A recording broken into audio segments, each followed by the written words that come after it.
Good morning, કેમ છો બધા? મજામાં જ છો? જો સુરજ દાદાનું જે આગમન થાય ને આજે અમે વહેલા પાણી વાળવા આવી ગયા છે ઘઉંમાં. જો ઘઉંમાં પાણી જાય, જો ધુવાડા કેવા નીકળે દેખાય ને. અત્યારે ઠંડીનું પ્રમાણ વધારે છે એટલે ધુમાડા તો નીકળે જ. અહીંયા એક મોટરનું પાણી હાલે અને બીજી મોટર હજી ચાલુ કરી છે, એ હું તમને બતાવું. આ છે અમારા ઘઉં ટુકડા ને અહીંયા હમણાં જો બીજી મોટર, બે મોટર ચાલુ કરી, નકરના ઘઉં પી ન રહી.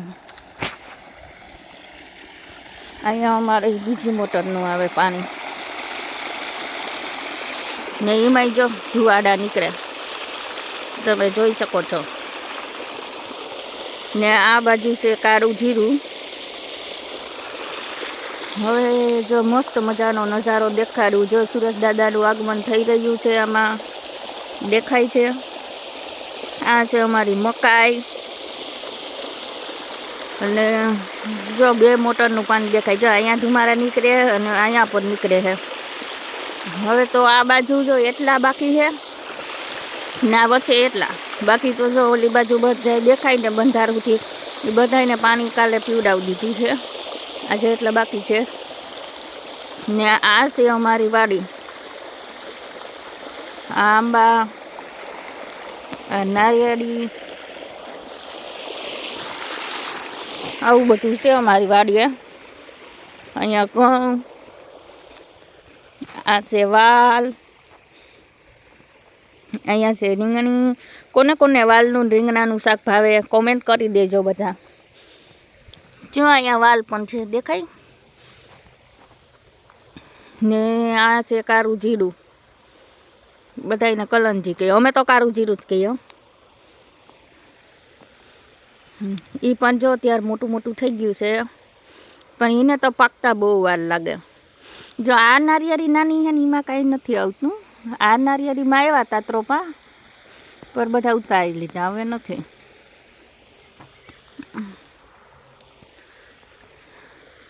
ને અહીંયા જો વેલો ધૂળના ઢગલા ઉપર ગયો.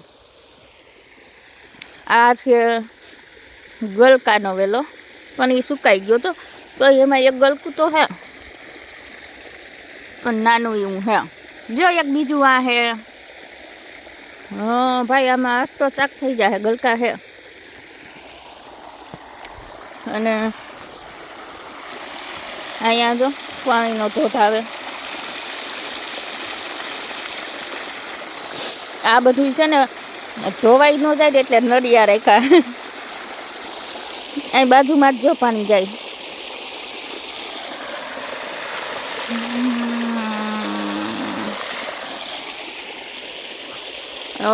ધુમાડા તો જો જ્યાં પાણી પૂગ્યું ત્યાં ખબર પડી જાય.